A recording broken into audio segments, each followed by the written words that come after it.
Theory of income and employment, ঠিক আছে? চলো, থিওরি অফ ইনকাম অ্যান্ড এমপ্লয়মেন্টের কনসেপ্টটা কি?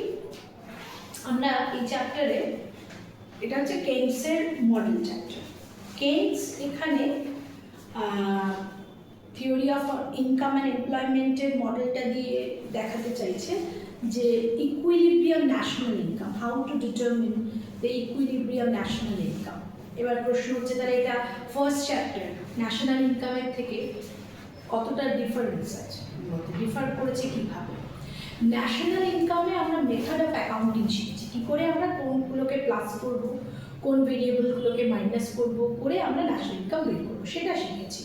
এখানে সেটা বলা হচ্ছে না, এখানে বলা হচ্ছে কোন ফ্যাক্টরগুলো কী রোল প্লে করে ন্যাশনাল ইনকাম ইনক্রিজ বা ডিক্রিজ করার জন্য, বা ন্যাশনাল ইনকাম একটা ইকোনমিক ডিটারমিন করে, মানে কতটা হবে সেটা কোন দুটো কি ফ্যাক্টরের উপর ডিপেন্ড করে, সেটা নিয়ে আলোচনা। একটা এক্সাম্পল দিই, আজকে ধর একটা পুয়ার ইকোনমিতে ন্যাশনাল ইনকাম কম, একটা রিচ ইকোনমি সেখানে ন্যাশনাল ইনকাম বেশি। এবার এইখানে আমি পুয়ার ইকোনমি বল বা রিচ ইকোনমি বল, আমাকে যদি বলা হয় এই ফিসকাল ইয়ারে, লাস্ট ফিসকাল ইয়ারে ন্যাশনাল ইনকাম কী ছিল, আমি ফার্স্ট চ্যাপ্টারে কী শিখেছিলাম, ইনকাম মেথড বা এক্সপেন্ডিচার মেথড বা ভ্যালু অ্যাডেড মেথড, কোনো একটা মেথডকে অ্যাপ্লাই করে আমরা এটাকে যোগ করে এটাকে বিয়োগ করে আমরা এটা রেজাল্ট বলে দিলাম, ওটা আমরা প্রথম চ্যাপ্টারে শিখেছি। কিন্তু আমাদের এই চ্যাপ্টার বলছে যে পুয়ার ইকোনমিতে ন্যাশনাল ইনকাম কম কেন, কোন ফ্যাক্টরের কারণে ন্যাশনাল ইনকাম কম, বা রিচ ইকোনমিতে ন্যাশনাল ইনকাম কেন বেশি, কোন দুটো ফ্যাক্টর, সেইটা আমরা কেইনসের মডেল দিয়ে দেখাচ্ছি। বোঝা গেল? এখানে কেইনস দুটো ফ্যাক্টরকে দায়ী করেছে, একটা হচ্ছে এগ্রিগেট ডিমান্ড, পুরোটা আসছে ভিডিওতে, এগ্রিগেট ডিমান্ড, আরেকটা হচ্ছে aggregate supply. Now what is aggregate demand and aggregate supply বলতে কি বোঝায়? aggregate demand বলতে বোঝাচ্ছে একটা economy within the domestic territory যতগুলো সেক্টর এক্সিস্ট করে তাদের সবার মিলে যত মানি ভ্যালু গুডস অ্যান্ড সার্ভিসেস তারা পারচেস করতে চাইছে একটা ফাইন্যান্সিয়াল ইয়ারে বা পারচেস করছে, সেটাকে আমরা বলছি এগ্রিগেট ডিমান্ড। আরেকবার বলি, ধর আমার ফ্যামিলিতে ডিমান্ড কত টাকার জিনিস কিনি, সেটাই হচ্ছে আমার ফ্যামিলির ডিমান্ড। তাহলে এরকমভাবে একটা ফাইন্যান্সিয়াল ইয়ারে আমি যত টাকা খরচা করি গুডস অ্যান্ড সার্ভিসেস কিনতে, সেটাই আমার হচ্ছে ফ্যামিলির ডিমান্ড ফর এ ফিসকাল ইয়ার। তাহলে আমি যদি একটা নেশনের কনসেপ্ট বলি, তাহলে আমরা নেশনে যতগুলো ফ্যামিলি আছে সবাই মিলে যত টাকার গুডস অ্যান্ড সার্ভিসেস কিনতে খরচা করছে সেটা হচ্ছে নেশনের ডিমান্ড। এবার আমরা জানি একটা ইকোনমিতে কটা সেক্টর থাকে, চারটে সেক্টর, চারটে সেক্টর চার রকমের ডিমান্ড জেনারেট করে। কীরকম? প্রথম যে সেক্টর সেটা হচ্ছে হাউসহোল্ডরা কিসের ডিমান্ড করে? কনজামশনের জন্য ডিমান্ড করে।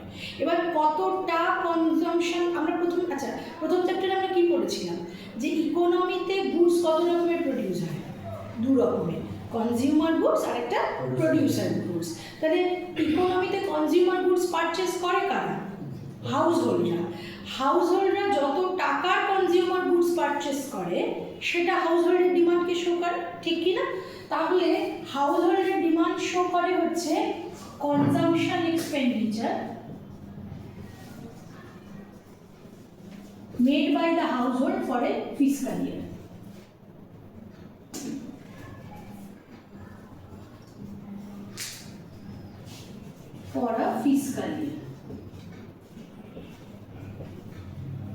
এটাকে আমরা সি দিয়ে দেখাচ্ছি। তাহলে হাউসহোল্ডের ডিমান্ড শো করা হয় সি দিয়ে, কনজাম্পশন এক্সপেন্ডিচার। আরেকটা সেক্টর হচ্ছে ফার্ম কিসের ডিমান্ড করে? ফার্ম প্রডিউসার গুডস কেনার ডিমান্ড করে। তাহলে ফার্ম যত টাকার প্রডিউসার গুডস কিনছে একটা ফাইন্যান্সিয়াল ইয়ারে, সেটা ফার্মের ডিমান্ডকে শো করছে। এবার দেখো, প্রডিউসার গুডস কিনতে ফার্ম যে টাকাটা খরচা করছে সেটাকে আমরা কি বলি ইকোনমিক্সের ভাষায়? ইনভেস্টমেন্ট। মনে আছে? হ্যাঁ, আমরা ইনভেস্টমেন্ট বলতে কি সেই যে একদম মাইক্রো সেন্সে বলেছিলাম একটা মেশিন কিনতে যত টাকা খরচা করলো দ্যাট ইজ ইনভেস্টমেন্ট। মেশিনের দামটাই হচ্ছে ক্যাপিটাল, মেশিনটাকে ক্যাপিটাল বলছি, investment value equals to capital, তার জন্য আমরা ক্যাপিটাল ফরমেশন বলতে ইনভেস্টমেন্টকে বোঝাই, তাই না? তো ফার্ম ডিমান্ড করছে কতটা কি দিয়ে বুঝছি, যত টাকার প্রডিউসার গুডস কিনছে বা ঘুরিয়ে বললে ফার্ম যতটা ইনভেস্ট করছে বা investment expenditure made by the firm, সেটা দিয়ে ফার্মের ডিমান্ড বোঝানো হয়। এই অবধি সবার ক্লিয়ার? তার মানে ফার্মের হচ্ছে ইনভেস্টমেন্ট এক্সপেন্ডিচার, আই দিয়ে ডিনোট করা হচ্ছে। আর একটা সেক্টর হচ্ছে গভর্নমেন্ট। গভর্নমেন্ট কখন ডিমান্ড করে বা কি ডিমান্ড করে? গভর্নমেন্ট বিভিন্ন রকমের এক্সপেন্ডিচার করছে, রাস্তা বানাচ্ছে, স্কুল বানাচ্ছে, হসপিটালস বানাচ্ছে, তারপরে আমার বাড়ি বলা যায় না, আমাদের প্রধানমন্ত্রী আবাস যোজনা করছে, স্বচ্ছ ভারত অভিযান করছে, প্রচুর জিনিস ওকে তৈরি করতে হচ্ছে এবং সেই সমস্ত জিনিসের ওরা ডিমান্ড করছে। এবার কতটা গভর্নমেন্ট ডিমান্ড করেছে আমরা সবসময় দেখতে পাচ্ছি, আগে দুটো এক্সাম্পল দিয়ে যা খরচা করছি সেটা দিয়ে ডিমান্ড বোঝাচ্ছি। তাহলে গভর্নমেন্ট কত টাকার গুডস ডিমান্ড করেছে কি করে বুঝবো? গভর্নমেন্ট যত টাকা এক্সপেন্ডিচার করছে, তার মানে গভর্নমেন্টের ডিমান্ড দেখানো হয় গভর্নমেন্ট এক্সপেন্ডিচার দিয়ে, এটাকে জি দিয়ে দেখে, এটা গভর্নমেন্ট হবে। এরপরে লাস্ট যেটা হচ্ছে সেটা হচ্ছে ট্রেড। ট্রেডে আমরা এক্সপেন্ডিচার তাহলে কি দিয়ে দেখবো? নেট এক্সপোর্ট দিয়ে, এনএক্স। তার মানে দিস ইজ দ্য এক্সপেন্ডিচার মেথডের প্যারামিটার্স, তাই না? এনএক্স অর নেট এক্সপোর্ট দিয়ে আমরা ট্রেডের ডিমান্ডটাকে শো করছি। তাহলে আমরা ফোর সেক্টর ওপেন ইকোনমিতে এগ্রিগেট ডিমান্ড বলতে বোঝাচ্ছি C plus I plus G plus NX. Short note রাখছিস? রাখছি শর্ট নোট, বেশ। C plus I plus G plus NX. কিন্তু আমরা এখন যে চ্যাপ্টারটা শুরু করেছি সেটা হচ্ছে আমরা বলি সিম্পল কেনশিয়ান মডেল। সিম্পল কেনশিয়ান মডেল মানে কি? আমাদের সেক্টরটা কমপ্লেক্স নয়। কমপ্লেক্স কখন? যত সেক্টরের, মানে ইকোনমিটা কমপ্লেক্স না, যত সেক্টরের সংখ্যা বাড়বে তত কমপ্লেক্স হবে। সিম্পল মানে হচ্ছে মিনিমাম সেক্টর নিয়ে যখন একটা ইকোনমি হয়, তা মিনিমাম কটা সেক্টর থাকলে ইকোনমিতে মানিটারি ট্রানজাকশন হবে? দুটো, তিনটে না, দুটো। হাউস হোল্ড আর ফার্ম থাকলেই হবে। সো আমাদের এই চ্যাপ্টারটা সিম্পল কেনশিয়ান মডেল মানে এখানে দুটো মাত্র সেক্টর রয়েছে, হাউস হোল্ড অ্যান্ড ফার্ম। তার মানে এটা একটা টু সেক্টর ক্লোজড ইকোনমি, ঠিক আছে? এস মানে অ্যাগ্রিগেট সাপ্লাই। তাহলে সিম্পল কেনশিয়ান মডেলে এই থিওরিতে এডি ইকুয়েশন কি হবে? AD equals to only C plus I. তাহলে এটা একটু লিখবো, আগে এই অবধি আমরা লিখে নিই। এটা নোটস করাতে করাতে যাবো, তাহলে সুবিধা হবে, ঠিক আছে? AD equals to C plus I. ও আচ্ছা, প্রথমে AD equals to C plus I plus G plus NX for four sector open economy. For four sector open economy. For four sector open economy.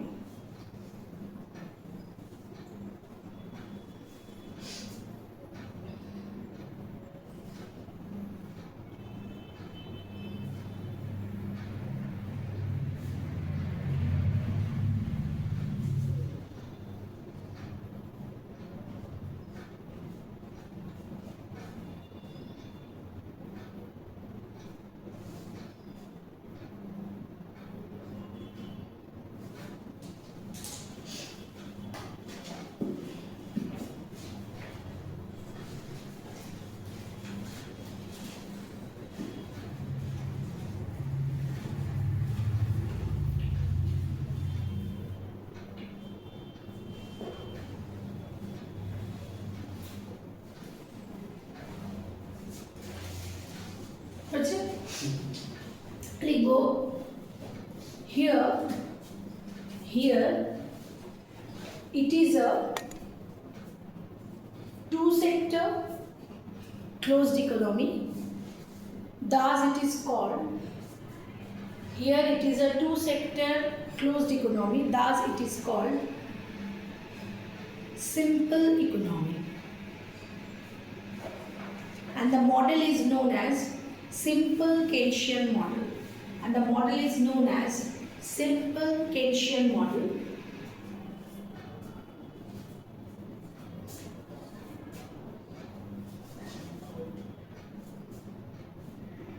Keynesian, simple Keynesian model. Thus in this case AD equals to C plus I, তার মানে only household আর farm রয়েছে ইকোনমিটা, C plus I, ঠিক আছে? Two sector closed economy. Two সেক্টরে কেন C R I হলো এটা আমরা প্রথমে বলেছি, এখন অনেকবার রিপিট করলাম, দুটো সেক্টর মিনিমাম থাকতে হবে, হাউসহোল্ড আর ফার্ম। বেশ, তো আমরা দেখতে চাইছি যেটা নিয়ে শুরু করেছিলাম যে ইকোনমিতে কেন ন্যাশনাল ইনকাম কোনো একটা ইকোনমিতে কম হয়, কেন কোনো একটা ইকোনমিতে বেশি হয়, সেটা আমরা এই মডেলটা দিয়ে শো করব, প্রুফ করব, এবং তাতে যে দুটো ফ্যাক্টর কি রোল প্লে করছে, একটা এগ্রিগেট ডিমান্ড, একটা এগ্রিগেট সাপ্লাই। তো প্রথমে এগ্রিগেট ডিমান্ডের কনসেপ্ট পেলাম, এবার প্রশ্ন হচ্ছে কি করে হচ্ছে, জেনারেট হচ্ছে। তাহলে আমরা টু সেক্টর ইকোনমি মডেলটা লিখি, যেটা কিনা আমরা ফার্স্ট চ্যাপ্টারে করেছিলাম, হাউসহোল্ড এন্ড ফার্ম। এই যে এগ্রিগেট ডিমান্ডের দুটো কম্পোনেন্ট সি প্লাস আই, আমরা প্রথমেই বলেছি সি হচ্ছে consumption expenditure, that means expenditure made for purchasing consumer goods, আর আই হচ্ছে expenditure made for purchasing producer goods by the firm. তাহলে এই consumer goods and producer goods কারা তৈরি করে? দুটোই ফার্ম তৈরি করে। আচ্ছা কোনোদিনও, আচ্ছা ফার্ম কত টাকার গুডস তৈরি করবে সেটা কিসের উপর ডিপেন্ড করে? মার্কেটে কত টাকার চাহিদা হয়েছে, ডিমান্ড কত টাকা হয়েছে। মানে ফর এক্সাম্পল ইকোনমিতে যদি 400 রুপিজের গুডসের ডিমান্ড আর সার্ভিসটাকে সরিয়ে শুধু গুডস দিয়ে বলছি, তাহলে কোনো ফার্ম কি এরকম আছে যে তারা ঠিক করবে যে 400-এর বেশি মানি ভ্যালুর গুডস তৈরি করবে? বাকিটা তো বিক্রি হবে না, কারণ এখানে কিন্তু ট্রেড হচ্ছে না, মাইন্ড ইট। ও যে রেস্ট অফ দ্য কমোডিটিস মার্কেটে, মানে বিয়ন্ড দ্য টেরিটরি ও যে সাপ্লাই করে দেবে, মানে এক্সপোর্ট করে দেবে, তার কোনো চান্স নেই। যা প্রডিউস করবে তা ওকে ডোমেস্টিক্যালি বিক্রি করতে হবে। তাহলে সেক্ষেত্রে কোনো ফার্ম, কোনো দেশে কোনো ফার্ম কি যতটা ডিমান্ড জেনারেট হয়েছে তার বেশি প্রডিউস করবে কি? না। তাহলে যদি তা না হয়, তাহলে এগ্রিগেট সাপ্লাই বলতে বোঝাচ্ছে এক কথায় যে একটা ইকোনমিতে, একটা ফাইন্যান্সিয়াল ইয়ারে সব কটা ফার্ম মিলে যত টাকার, যত মানি ভ্যালুর গুডস অ্যান্ড সার্ভিসেস প্রডিউস করেছে, সেটা হচ্ছে এগ্রিগেট সাপ্লাই। তাহলে আরেকবার রিপিট করি, এগ্রিগেট ডিমান্ড হলো সেক্টরসগুলো সবাই একসঙ্গে যত টাকার গুডস অ্যান্ড সার্ভিসেস কিনতে চাইছে, আর এগ্রিগেট সাপ্লাই হলো ফার্মগুলো সবাই একসাথে হয়ে যত টাকার গুডস অ্যান্ড সার্ভিসেস প্রডিউস করতে চাইছে। তাহলে ফার্ম কতটা এগ্রিগেট সাপ্লাই দেবে এটা ডিপেন্ড করছে কত মানি ভ্যালুর এগ্রিগেট ডিমান্ড জেনারেট হয়েছে, কারণ তার থেকে বেশি যদি ফার্ম প্রডিউস করে তাহলে সেটা বিক্রি হবে না, ফার্মের লস হবে। এটা যেহেতু ক্লোজড ইকোনমি, ফার্ম সেটা বাইরে এক্সপোর্ট করতে পারছে না। যা প্রডিউস করবে সবই আইদার হোমে যাবে বা হাউসহোল্ড কিনবে, অথবা ফার্মরা নিজেরা কিনবে, এর বাইরে কেউ নেই কাস্টমার। তো সেক্ষেত্রে ওরা যতটা এডি তৈরি হবে ইকোনমিতে ততটাই এগ্রিগেট সাপ্লাই করবে। তার মানে আমরা যদি ইকুইলিব্রিয়ামের কনসেপ্টটা নিই, তাহলে ইকুইলিব্রিয়ামের কন্ডিশন অফ ইকুইলিব্রিয়াম যদি বলি, তাহলে সেটা হলো যতটা এগ্রিগেট ডিমান্ড ততটা এগ্রিগেট সাপ্লাই। এবার গরিব দেশ যদি বলি, পুয়ার ইকোনমি, পুয়ার ইকোনমির একটা প্রধান ক্রাইটেরিয়া হচ্ছে তাদের পার ক্যাপিটা ইনকাম কম, মানুষের হাতে পয়সা কম। মানুষের হাতে পয়সা কম হলে এগ্রিগেট ডিমান্ড কি হবে? কম। যেহেতু এডি কম, কম টাকার জিনিস কিনতে চাইছে, সেই জন্য কম টাকার জিনিস প্রডিউস হচ্ছে, এগ্রিগেট সাপ্লাইও কম। আবার বড়লোক দেশগুলোতে যেহেতু এডি বেশি, সেই জন্য এগ্রিগেট সাপ্লাই বেশি। তার মানে আমার হাউসহোল্ড আর ফার্মে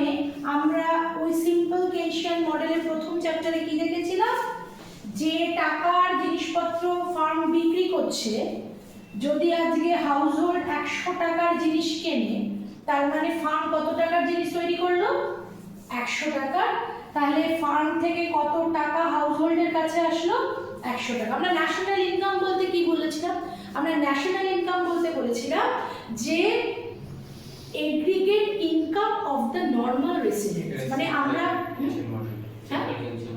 হ্যাঁ এটা সিম্পল কেস, প্রথম চ্যাপ্টারের ছবিটা আরেকবার রিপিট করি। আমরা ন্যাশনাল ইনকাম বলতে কি বলেছিলাম? Aggregate income of normal residents. তার মানে এক কথায় হাউস হোল্ডের ঘরে একটা ফাইন্যান্সিয়াল ইয়ারে যত টাকা এসে পৌঁছলো। আর আমরা হাউস হোল্ডের ঘরে কার কাছ থেকে টাকা এসে পৌঁছায়? ফার্মের থেকে। ফার্মের থেকে যে টাকাটা এসে পৌঁছালো আমার এই ডায়াগ্রাম অনুযায়ী, তাহলে কত টাকার ডিমান্ড তৈরি হয়েছিল? 100। ফার্ম কত টাকা সাপ্লাই করেছে? তাহলে ফার্মের কাছ থেকে হাউস হোল্ডে কত টাকা এসেছে? তাহলে ন্যাশনাল ইনকাম কত দাঁড়ালো? তাহলে ইকুইলিব্রিয়াম ন্যাশনাল ইনকামের কনসেপ্ট হচ্ছে AD equals to AS equals to capital Y। Clear? ওয়াইটা ইনকাম কি? ওয়াইটা ন্যাশনাল ইনকাম, শুধু ইনকাম না, শুধু ইনকাম হচ্ছে M, মানি ইনকাম বলে, ওটা ইন্ডিভিজুয়ালের ক্ষেত্রে। নেশনের ক্ষেত্রে ক্যাপিটাল Y। সবার কনসেপ্ট ক্লিয়ার এই অবধি?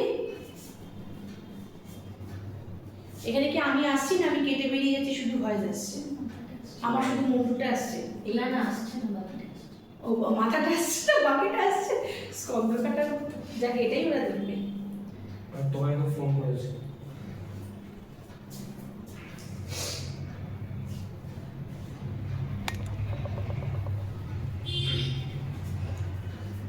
তারপর তো পুরো অন্ধকার দেখছে বোর্ড, পুরো আলোর উল্টো দিকে। যাকে এটা নিয়ে আপাতত কাজ চালিয়ে তো ঠিক করা, বলবো ডাউনলোড করে নিয়ে ডিলিট করে দেবো। হ্যাঁ হলো, তাহলে ADRAS এর concept, this is the equilibrium condition. তাহলে আমাদের এই চ্যাপ্টারে এই ইকুইলিব্রিয়াম কন্ডিশনে পৌঁছানোর জন্য ডায়াগ্রাম দিয়ে এটাকে আমাকে প্রুফ করতে হবে যে AD আর AS যদি ইকুয়াল হয় তাহলে ইকুইলিব্রিয়াম ন্যাশনাল ইনকাম হয়। যদি সেটা সবসময় equilibrium national income doesn't mean more national income or less national income.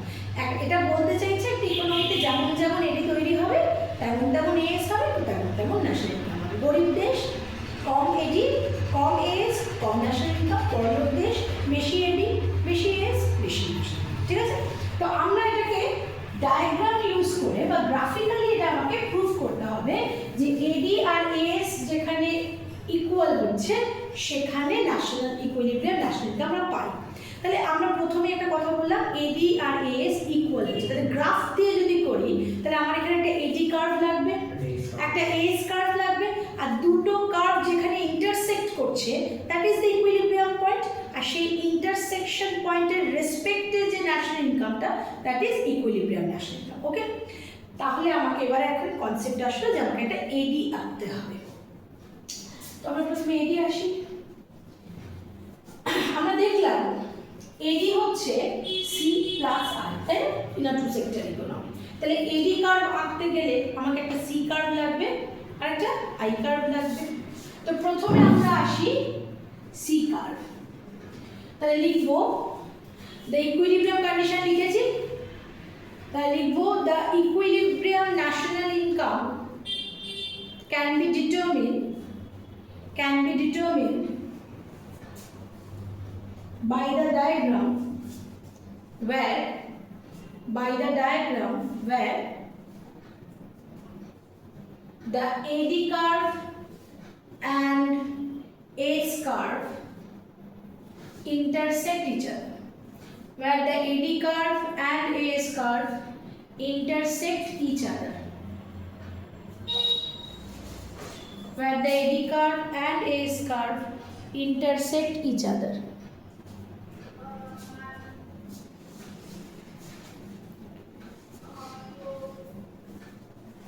The intersection point is called equilibrium point. The intersection point is called equilibrium point. And the national income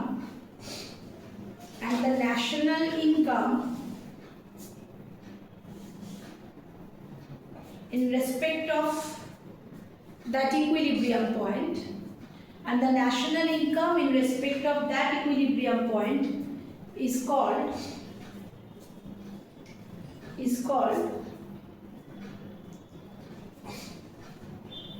equilibrium national income.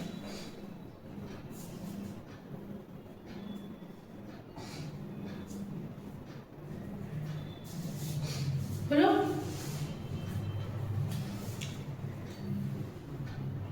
এবার heading করবো এডি curve.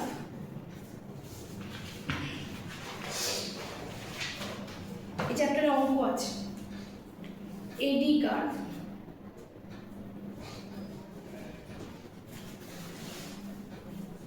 In this model, AD equals to C plus I.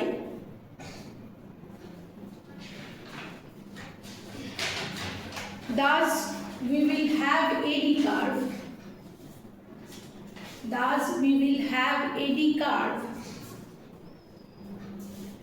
By adding the C and I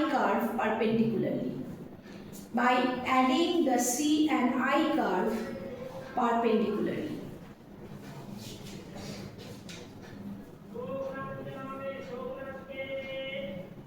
ঠিক আছে, ব্যাস।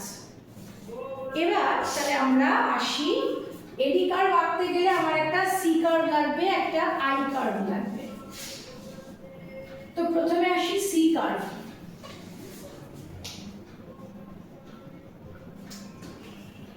C curve আঁকতে গেলে প্রথমে আমরা national ইনকামের সাথে কনজাম্পশন এক্সপেন্ডিচার একটা রিলেশনশিপ আনবো, তারপরে তো আনবো।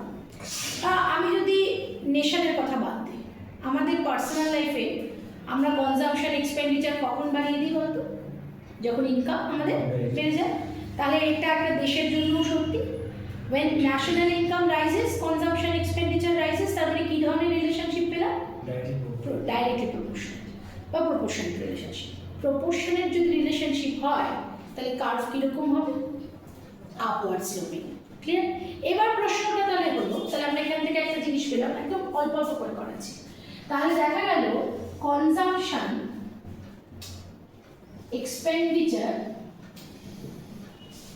depends on national income.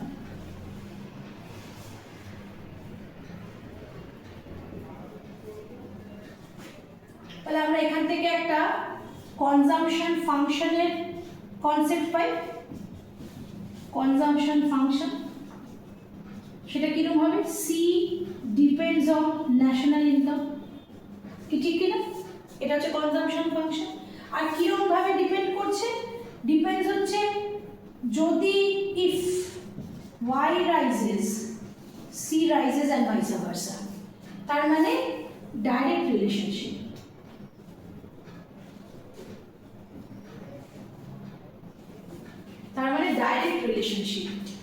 তাহলে এখান থেকে আমরা কনক্লুড করতে পারছি the C curve is upward sloping. The C curve is upward sloping.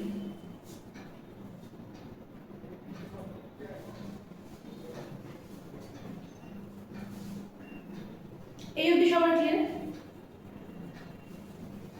চ্যাপ্টারের আইডিয়াটা তৈরি হয়েছে তো? পুরো চ্যাপ্টার জুড়ে আমরা চাইছি ইকুইলিব্রিয়াম ন্যাশনাল ইনকামটাকে বের করতে ডায়াগ্রামেটিক্যালি। তো এবার আমরা তো বুঝে গেলাম যে কার্ভটা আমার আপওয়ার্ড স্লোপিং হবে। এবার মাথায় প্রশ্ন আসছে যে তাহলে আচ্ছা কার্ভটা শুরু করব কোথা দিয়ে? এটা কি স্টার্টস ফ্রম দ্য অরিজিন হবে না অন্য কোনো জায়গা? এটার তো আনসার আসে। আমরা শুধু জেনেছি কার্ভ আপওয়ার্ড স্লোপিং, তাহলে ওর একটা শুরু আছে যে কোথা থেকে আমি কার্ভটা ড্র করব। সেই কনসেপ্টটা আনার জন্য আমরা একটা কনজাম্পশন ফাংশনের একটা ম্যাথমেটিক্যাল একটা কি বলবো প্রেজেন্টেশন দিই। সেটা কি? কনজাম্পশন ফাংশন ছিল c equals to f of y, যেটাকে আমরা লিখছি যে c equals to a plus by, straight line equation. c equals to a plus by, তার মানে কি কনজাম্পশনের দুটো পার্টে ভেঙেছি। দেখ, একটা পার্ট ওয়াই এর উপর ডিপেন্ডেন্ট নয়, আর একটা পার্ট ওয়াই এর উপর ডিপেন্ডেন্ট, দ্যাট ইজ বিওয়াই পার্টটা ওয়াই এর উপর ডিপেন্ডেন্ট, এ পার্টটা ওয়াই এর উপর ডিপেন্ডেন্ট না। এটার মানে বোঝায় প্রথমে হ্যাঁ স্ট্রেট লাইন ইকুয়েশন ফর্ম করেছি। তো সেখানে এই যে এটা ওয়াই এর উপর ডিপেন্ডেন্ট নয় কথাটার মানে হচ্ছে ওয়াই জিরো হোক, ওয়াই বাড়ুক, ওয়াই কমুক, এই পরিমাণ কনজাম্পশন এক্সপেন্ডিচার হবে। তো এই ইকুয়েশনে Y equals to zero put করে দেয়, বিওয়াই পার্টটা কি হয়ে যাবে জিরো, তাহলে সি ইকুয়ালস টু কি হবে এ। তার মানে কি বোঝায়? তার মানে বোঝায়, আচ্ছা ধর আমার এই মাসে কোনো স্যালারি আসেনি, চাকরি নেই, আমি কি কনজাম্পশন এক্সপেন্ডিচার করবো না? করবো তো, কোথায় করবো? কমন সেন্স আগে যা জমা আছে, রাইট? তাহলে এটা যদি একজন ব্যক্তির জন্য প্রযোজ্য হয়, তাহলে মডেল অনুযায়ী দেশের জন্য প্রযোজ্য। ধরে নিয়ে একটা হাইপোথিসিস, ইকোনমিতে ইনকাম জিরো, কিন্তু কনজাম্পশন এক্সপেন্ডিচার জিরো হচ্ছে না, প্রিভিয়াস সেভিং থেকে হচ্ছে। তাহলে এই ইকুয়েশনটা বলছে putting the value of y equals to 0, we will get c equals to a. That means this consumption, this a amount of consumption is automatic, generated automatically. এটা y এর উপর ডিপেন্ড করছে না, ক্লিয়ার? তাহলে যদি কখনো c equals to 0 না হয়, তাহলে c কার্ভ কি কখনো অরিজিন থেকে স্টার্ট হবে না। আমরা দেখলাম c এর ভ্যালুটা, এই পার্টটা যদি 0 হয়, c এর ভ্যালুটা a হচ্ছে একটা পজিটিভ পার্ট, তার মানে y অ্যাক্সিসের একটা পজিটিভ পয়েন্ট থেকে শুরু হচ্ছে অ্যান্ড আপওয়ার্ড হচ্ছে। এবার আপওয়ার্ড হওয়ার